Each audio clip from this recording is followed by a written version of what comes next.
What's going on there, YouTube, and welcome back to another comic book video.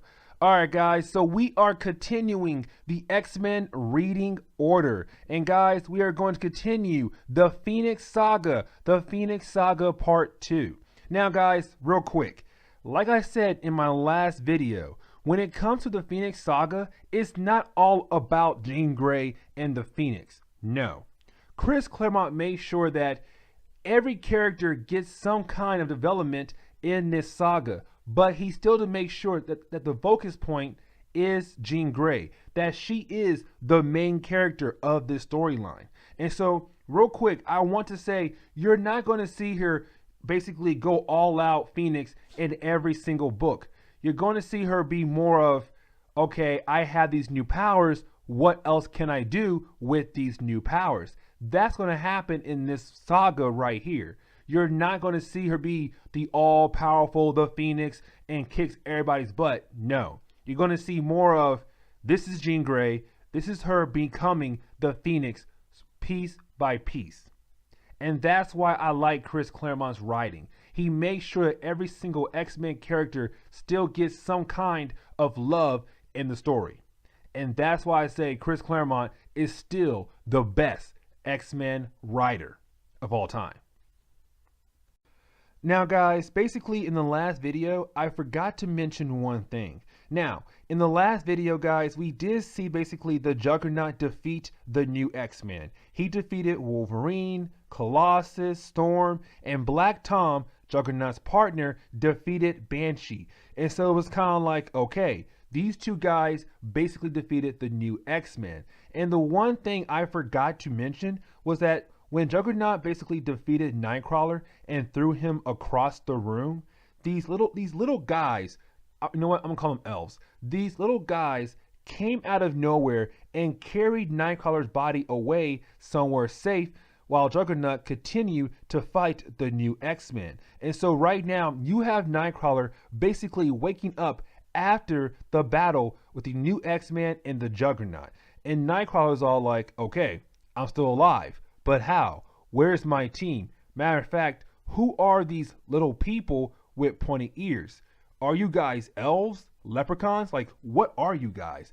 And to tell you the truth, guys, to me, they are leprechauns. But anyways, basically, Nightcrawler gets information from these guys saying, listen, your friends have been captured. You guys tried to fight against the Juggernaut, but you guys lost against the Juggernaut. And now he has your friends with Black Tom, and basically right now, they are torturing your friends. And so it's kind of like, well, crap, what can Nightcrawler do?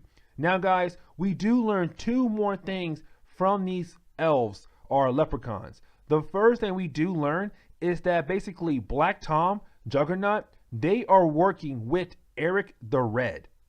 Now guys, if you go back like 3 or 4 videos, basically Eric the Red is this new character right now who just appeared and basically wants to kill Charles Xavier. And right now he has some kind of mind control over Havoc and Polaris. And so right there and there is kind of like, okay, crap, Eric the Red is involved. For some reason, he got Black Tom and Juggernaut to work with him to basically kill the X-Men so that he can get to Charles Xavier.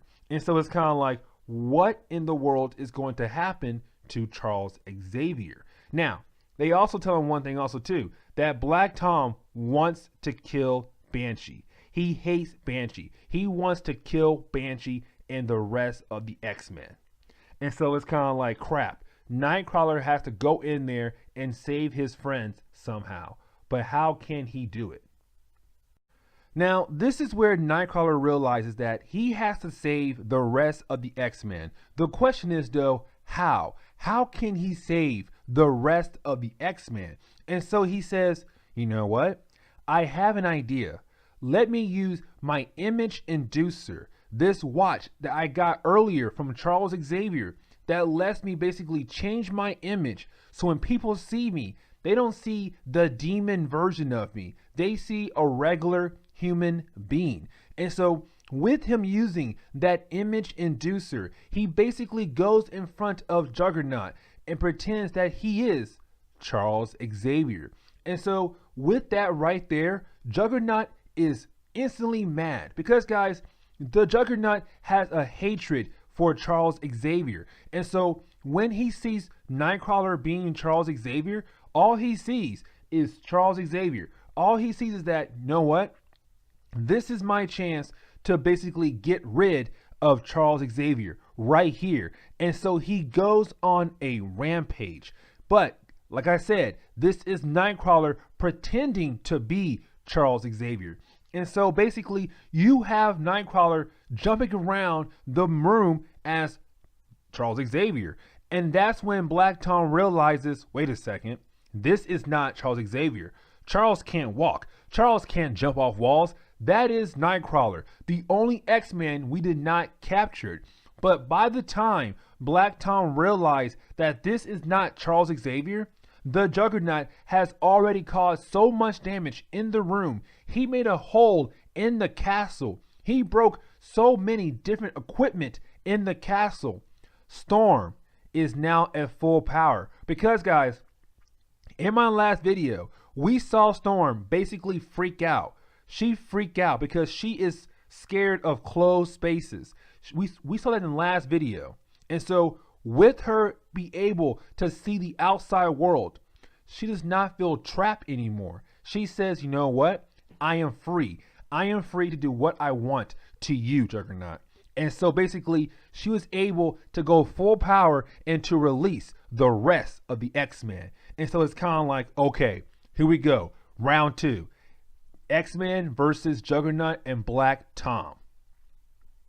Now, you do get that battle I was talking about. You do see the Juggernaut and Black Tom fighting against the new X-Men. And the thing is, it does go on for a good few pages. Now, the way the story does get wrapped up, well, this issue right here does get wrapped up, basically this fight, you do have a final battle between Black Tom and Banshee, the two cousins in this storyline right here. Now, they do go back and forth, like I said, but at the very end of the fight, you do have Black Tom trying to give Banshee that final blow, that final death blow, but basically he falls off the castle into the ocean. And you have the Juggernaut basically going after Black Tom. Now, I want to basically talk about that moment right there because I already see right now it's kind of like, why did Juggernaut go after Black Tom? I can understand, you know, you want to save your friend's life, but you are the Juggernaut. You have the chance to basically defeat the X-Men. And the thing is, the reason why I want to sit down and basically discuss why the Juggernaut went after Black Tom after Black Tom fell into the ocean is because basically the Juggernaut and Black Tom, their friendship is really powerful to the Juggernaut. To Black Tom, he's just a guy who's there. But to Juggernaut, Black Tom is like his best friend, his pal, his amigo. And so to see him fall off the top of the castle into the ocean, that's a death blow to the Juggernaut. And that's why he followed after Black Tom when Black Tom fell into the ocean to go save his friend's life. Now, after the fight, you have the new X-Men saying, okay, we need to get back home. We need to get back home to warn Charles Xavier that Eric the Red wants to kill him. We need to get back home to America. But we come to find out that Eric the Red is basically watching the new X-Men. He is watching them and saying, okay, they have defeated Juggernaut and Black Tom. It is time to move on to my next plan. And guys, we come to find out that Eric the Red is not even the leader of this whole big master plan. Instead, someone else is. And he says, listen, Eric the Red, you have like a couple of weeks until Princess Naramani, you know what, I'm bad at pronouncing my names, but Princess Naramani is going to be there on Earth in a couple weeks. You need to kill Charles Xavier and the X-Men. And so Eric the Red's next game plan is to release Magneto. Now, issue number 104 basically picks up after the X-Men had defeated Black Tom and Juggernaut. Now, this is something I don't understand. Like, no joke, I don't understand. Basically, the X-Men have no way to get home. That part I do not understand, because the thing is, they had a way to get to Banshee's country. They had a way to get to Scotland. They had a way to get there. But for some strange reason, they don't have a way to get back to America. So anyways, basically the X-Men have to steal a boat. Basically steal a boat from a man and basically ride this boat all the way back home to America. But when they get halfway in the ocean, their boat just falls apart. I mean, their boat basically falls to a billion pieces. And so it's kind of like, okay, it was not an explosion. So that means someone has the ability to take your boat and basically break it apart. The question is, who? Well, we already know who it is, because I said it earlier, but it's kind of like, for the X-Men, who has the powers to basically break a boat to a billion pieces? Now, the X-Men do end up on an island. And the thing is, guys, they do end up on an island, but this island is Dr. McTaggart's island. This is her laboratory. The X-Men just luckily landed on her island after their boat fell apart. And so the X-Men is saying, okay, let's go inside and see what's going on. But the thing is, there's some kind of force shield around the base. And so the X-Men had to break the force shield, break the wall to get into McTaggart's laboratory to figure out what's going on. Why was there a force shield? Because she's not home right now. She's away. That means something is going on in this base. But what does that mean, though? Now, guys, you do have the X-Men basically breaking into the laboratory of Dr. McTaggart. Now, their game plan is to find a way to basically contact Charles Xavier and contact Cyclops so they can get back home to America, protect Charles Xavier from Eric the Red. Because the new X-Men, they know that Eric the Red basically wants to kill Charles Xavier. And so that's their main goal in mind. But they are confronted by Magneto. Now, guys, this is very important because, guys, basically, when it comes to the X-Men, when it comes to the new X-Men, you know, Storm, Colossus, Nightcrawler, Banshee, Wolverine, they have never fought against Magneto. Never. But the old X-Men have. So the thing is, the new X-Men, they have no idea how to defeat Magneto. So the question is right off the bat is that, can the new X-Men defeat Magneto? Now, the thing is, guys, that answer to that question right there gets put on hold because we do jump over to basically Cyclops and Dr. McTaggart. And the thing is, guys, basically they got a message from Jamie Madrox that the laboratory is being attacked. And so you have Cyclops and McTaggart take an X-Jet, left America, flew over to her laboratory to see what is the red alert at her laboratory that Jamie Madrox basically sent out to her. And he says to her, as soon as Cyclops and McTaggart find him, he tells them, listen, Eric the Red was here. He was here. He basically released Magneto. You know, the same guy we kept him here as a prisoner. Somebody released him. Eric the Red released Magneto. And right now, he is fighting the rest of the X-Men. So you have Cyclops saying, crap, our worst enemy has been released. What can we do? What can the new X-Men do against Magneto?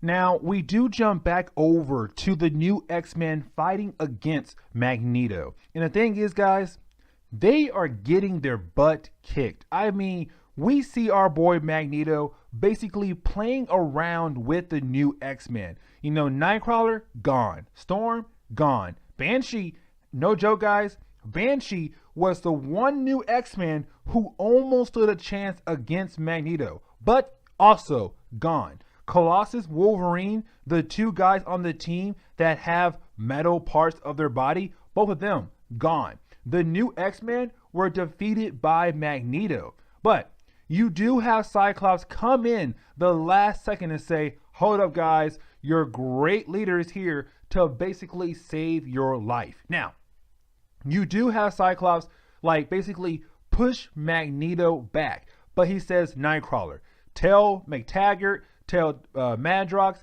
and tell the rest of the X-Men that we are getting out of here. That right now, we do not stand a chance against Magneto. We need to regroup. And so that would happen. The new X-Men, they have left. They have left. And so it's kind of like, okay, they are going back to America, basically. But to Magneto, he won. He defeated the new X-Men. He says, you know what? Those new guys do not stand a chance against me. And when they come back again, I will defeat them again. And so it's kind of like, okay, Magneto has that edge over the X-Men that, hey, I have defeated you. You may have escaped, but the next time I see you, I will defeat you again. And so it's kind of like, crap, what can the new X-Men do to defeat Magneto the next time? Now, to go ahead and wrap this video up, we jump over to the very last page of this book. And basically, in the very last page, we see three things happen. The first thing is that we see the appearance of the Starjammers, that they're going to play a very important part of the storyline down the road in later issues. But the second thing we also see is that the princess that I mentioned earlier, she is actually close to Earth. She is very close to Earth. But the very last thing we see is basically Eric the Red, Havoc, and Polaris about to attack Jean Grey, Charles Xavier at the home of Jean Grey. Wow, her parents are there and her best friend, Misty Stone. And so it's kind of like, what's going to happen in the next issue? But guys, I'm going to go ahead and end the video right here. I will see you guys in the next comic book video. We will cover the Phoenix Saga Part 3. So guys, please leave me a like, subscribe, and also guys, any suggestions on books I should read, let me know in the comments below, because you never know, your suggestion could be a future video down the road. But anyways guys, I'm out of here and I will see y'all on the next comic book review. My voice just cracked right there. But later guys.